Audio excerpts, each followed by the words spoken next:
Hi, my name is Jeffrey Jones and I'm a Field Applications Engineer with AVer. Congratulations on the purchase of your new TR535 auto tracking camera. Today, in this video, I'm going to show you how to set up your new device. When opening your camera package, you will see that the camera, the ceiling mount bracket, the cable fixing plate, all of the required screws, the power adapter, the remote control, the DIN 8 to D sub 9 cable, as well as the RS232N out Y cable have all been included for your convenience.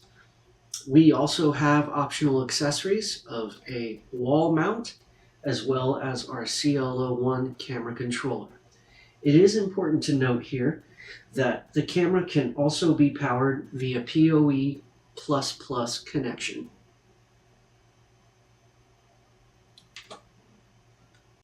When plugging in your TR535 for the first time, please make sure that you're using the port labeled PoE++. If you do not have a switch that is PoE++, please instead use our AC power adapter that was included in your package. As you can see, the boot up process is indicated by a blinking amber LED, as well as the lenses orienting themselves within the space. There is also a tally light on the front and back of the PTZ lens.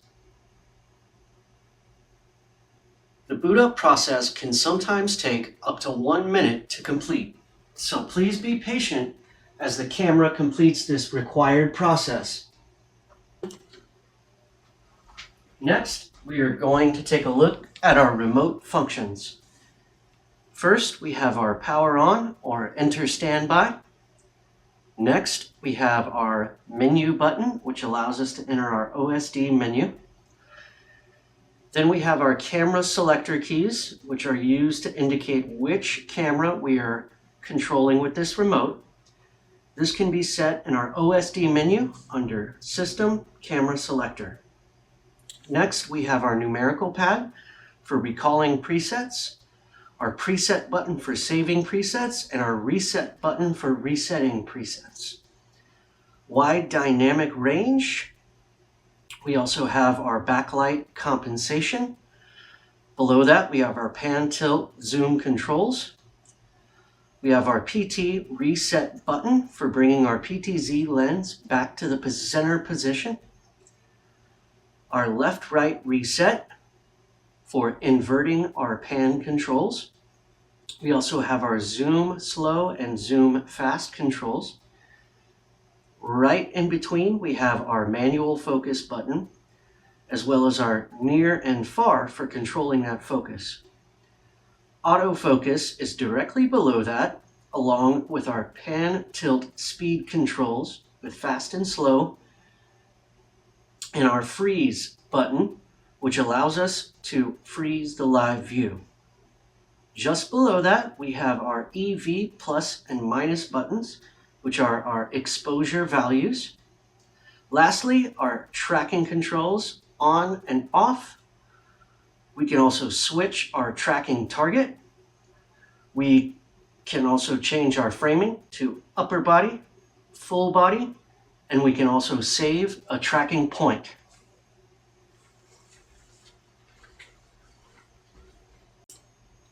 If we take a look at the back of our camera, you'll notice we have two HDMI outputs, SDI, as well as USB 3.0.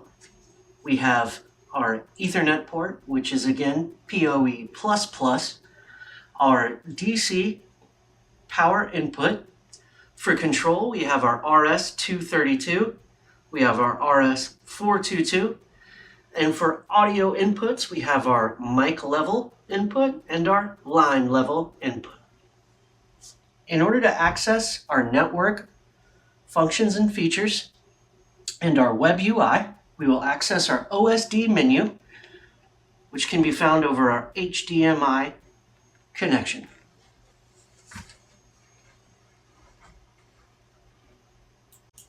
In order to access our OSD menu over our HDMI out, we will just hook it up to an HDMI display of your choice and press or long press the menu button on the remote control. And in order to access all of our functions and features of this camera, we must hit our web UI. In order to do so, we will need to statically type in an IP address on the same subnet as our computer, or turn on DHCP in order to pull an IP address that is on the same subnet as our computer. In order to display all of your network information, just go down to System, Information, and all of your network info will be displayed.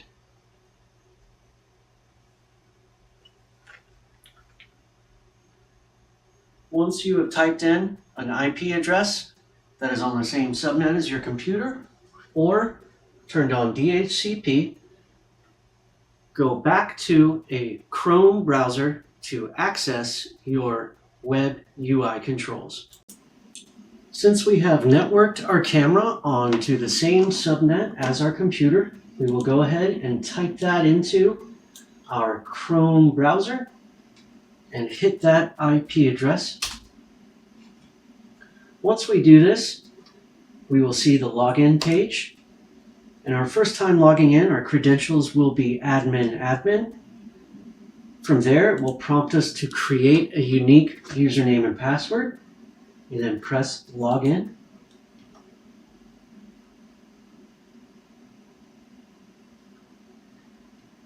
On the landing page, you will see we can change the live view from our PTZ to our wide angle camera lenses. We also have full camera control. We can set and recall presets right next to this. And we have quick access up to the first 20 presets right here. Below that, we have our camera settings, where you can dial in all of the settings you need for your specific environment, including exposure values and white balance. White balance is independent for each camera lens.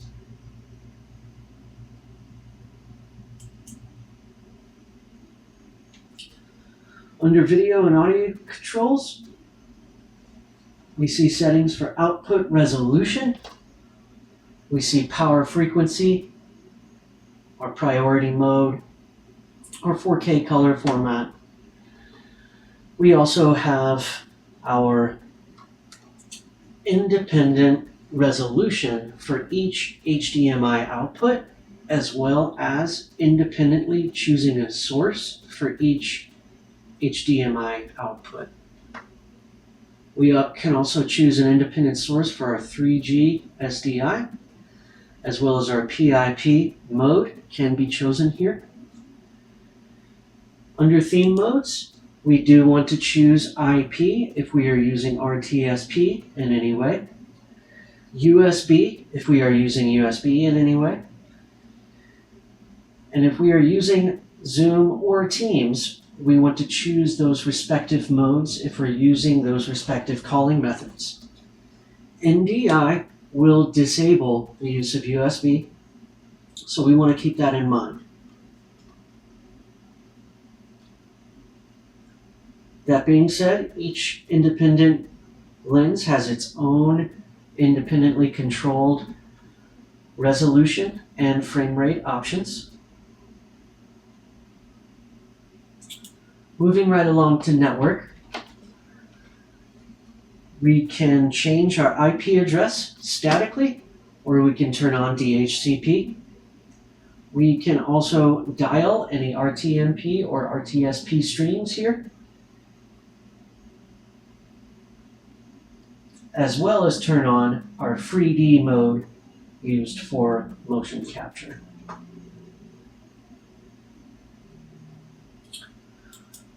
Next, we have our tracking settings tab. This tab provides access to all of the granular settings for all 4 of our tracking modes: presenter, zone, segment, and hybrid. Some of these settings include multi-presenter detection, which changes to a preset of your choosing when another presenter is detected. Choosing an effective tracking area, which creates an effective boundary for your tracking. We can choose the frame size of full body or upper body framing. We can also choose the placement of our presenter within the frame. That's left, right, or center. We can also choose the height in which our camera might be mounted. So that's either a higher or a lower height. Here we can also turn our auto zoom and auto tilt off, effectively creating a frame customized by the preset you have chosen from the selection here. We can also set shielded zones in all 4 of our tracking modes. These are zones that are effectively ignored by the tracking if we have any other area that has faces or anything else that might distract our tracking.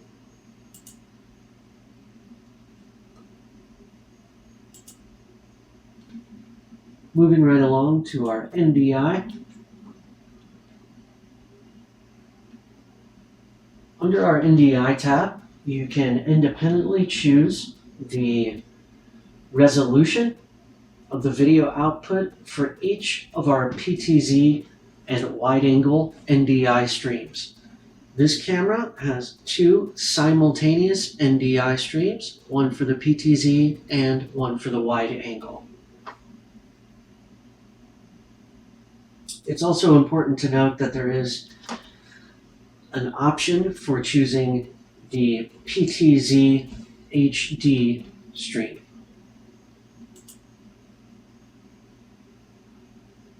Here under our System tab, we have all of our system information, including our IP address, serial number, MAC address, and firmware version.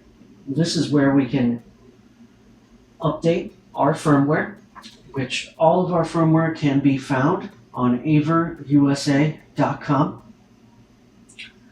We can also reset to factory default if we need to. Here we can also change our login credentials, reboot the camera, set date and time, as well as a power schedule. We can export the system log. We can also set a status OSD, which we enable to display preset status on the HDMI out during functions such as saving and loading presets. We can also import settings from another TR camera and export our settings to another TR camera. We can also turn off and on the status live view, and we can export the log file. Here we can also choose a preset for when the camera powers up, and we can also choose a preset for when the camera powers off. We can also choose if the camera completely powers off or goes into standby mode. We can also set a preset for the camera to go to when it is put into sleep mode, and we can also set a sleep timer. Visca customized functions are used for strictly functioning the camera with triggering these specific presets, triggering these specific functions.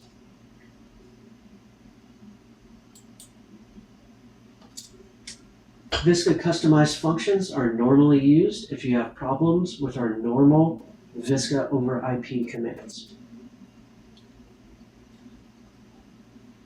PT reset resets the pan tilt position to the home position. And then we can invert our panning direction to reverse it. And then lastly, we can adjust the wide angle camera lens up or down and click Save.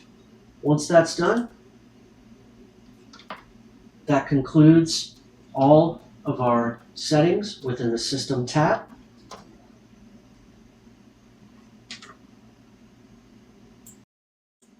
Okay, that's it for a quick introduction to our TR535 auto tracking camera. Thank you so much for watching, and we'll see you next time.